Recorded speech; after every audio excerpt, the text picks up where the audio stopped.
মানুষের থেকে পশুর থেকে নিকৃষ্ট হয়ে যায়। কখন নিকৃষ্ট হয়? যখন বান্দাকে দাগা দিতে দিতে দিতে দিতে এমন একটি পর্যায়ে পৌঁছায় যায়, তার কাছে ভালোটা ভালো লাগে না, খারাপটা খারাপ লাগে না। খারাপটা ভালো লাগে, ভালোটা খারাপ লাগে মনে করবে। ইবলিস তার অন্তরে এমন করে জায়গা নিয়ে করেছে, সে নিজেও জাহান্নামের প্রতীক হয়ে যায়, অন্যকে জাহান্নামের প্রতীক বানায় দেয়। কথা ঠিক কিনা? সে নিজেও খারাপ হয়, 10 জনকেও সে খারাপ করে।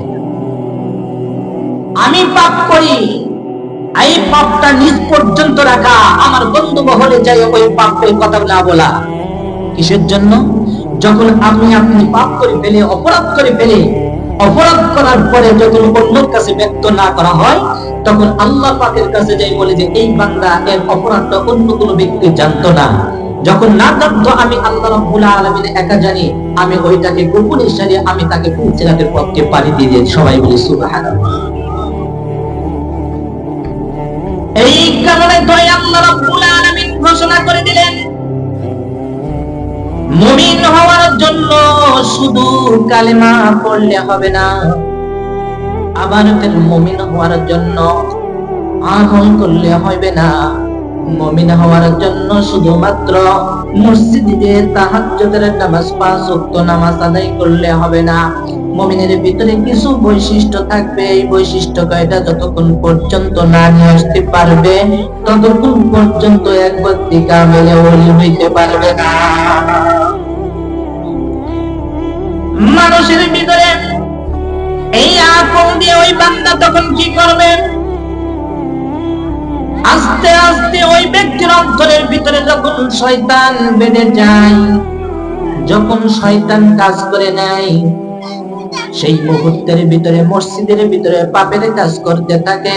মসজিদ থেকে যদি নামাজের জন্য মুয়াজ্জিন এলান করে দেয়, হাইয়া আলাস সালাহ, হাইয়া আলাল ফালাহ বলে যখন মুয়াজ্জিন সাহেব মসজিদের ভিতরে এলান করে, ওই দুষ্ট মানুষগুলো, ওই খারাপ মানুষগুলো তখন প্রতি উত্তর করে, সময় কি আর পাই নাই, এখন আজান দিতেছে, এখন আহ্বান করাইতেছে।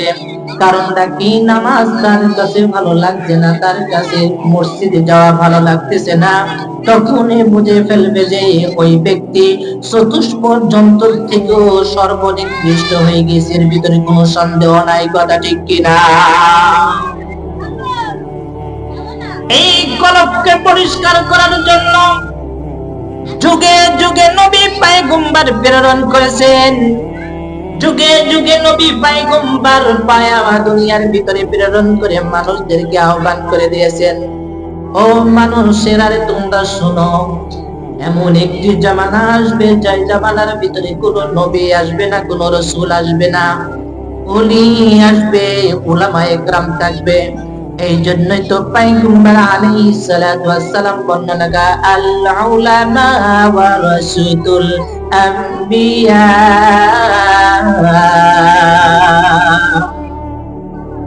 এই জাতিকে পথ প্রদর্শনের জন্য, পথ দেখানোর জন্য এমন একজন ব্যক্তিত্ব দুনিয়ার ভিতরে আসবে, তারা নবীদের ওয়ারিস। কারা? পয়গম্বরের সাহাবী এসে জিজ্ঞাসা করলো, ইয়া রাসূলুল্লাহ, তারা কারা? তখন প্রতি উত্তর করলো, তারা হলো উলামায়ে কেরাম।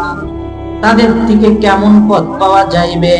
যখন তাদের সংস্পর্শে আসা হইবে, তখন তোমাকে বলবে, ইহদিনাস সিরাতাল মুস্তাকিম।